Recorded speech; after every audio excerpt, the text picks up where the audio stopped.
modern state of Israel is now operating with complete impunity and barbarity on a scale that I cannot quite credit. So I also have to now draw your attention to another story, which is, I think, although nobody has died, in some ways it's even worse. And this is a story about a protest, continuing protests at, in Israel, where essentially protesters, politicians, and TV commentators are defending the right of soldiers to mistreat and even, and this is where the trigger warnings come in, rape Palestinian prisoners in detention.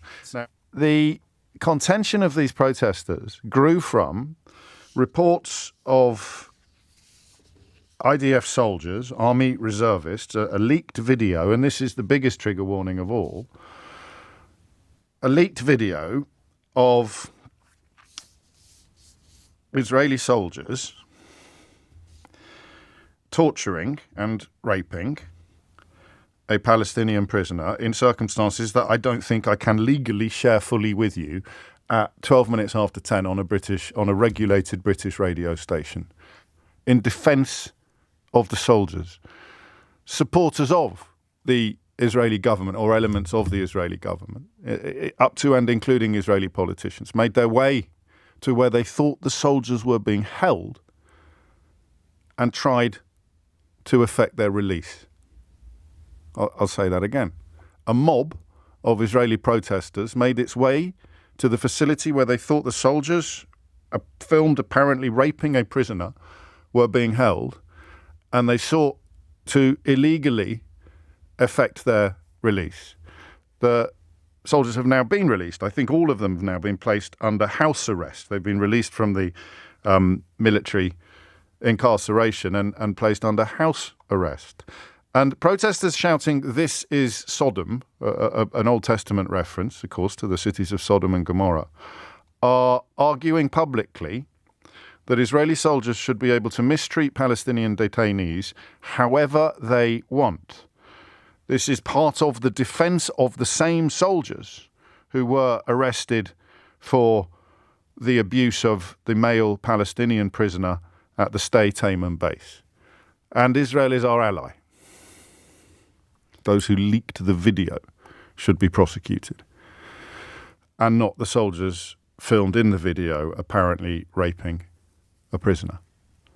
The National Security Minister, I'll say that again, the National Security Minister, Itamar Ben-Gvir, has been filmed stating that any action is permissible if it is done for the sake of national security, bearing in mind that the victim in this footage is already in prison. So quite how any case can be made for claiming that it was somehow, how can a sexual assault ever be in the interests of national security? Israel's own High Court has been hijacked by supporters of the soldiers filmed apparently raping a prisoner. They arrived there to resist a petition to close down the base where it happened. They heckled judges. They heckled the courtroom. And I don't know if I'm the first person to bring this story to your attention. I've got a horrible feeling I am. And yet, of course, when details subsequently disputed of the October the 7th atrocity in Israel undertaken by Hamas were first reported, some of those reports subsequently turned out not to be true, but there are obviously a catalogue of disgusting conduct. Every T was crossed, every I was dotted. The level of reporting, the scale of reporting was extraordinary. I was personally, constantly being exhorted to watch hideous footage, to cover on my show all of the, long after Israel had started exacting its bloody revenge upon entirely innocent Palestinians. I was under constant rhetorical bombardment to talk more about the subsequently disputed or disproved details of elements of that horrible attack. And yet I am probably the first person to bring this to your attention. I understand why people who have been somewhat unquestioning in their support of Israel over the years and over recent months aren't talking about it, but I don't really understand why the rest of us aren't. I don't really understand why it is. It's not creative avoidance, is it, Bob? It's something else.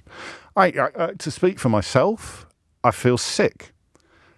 And I don't like feeling sick. And that will be part of the reason why I could have talked myself out of doing this today.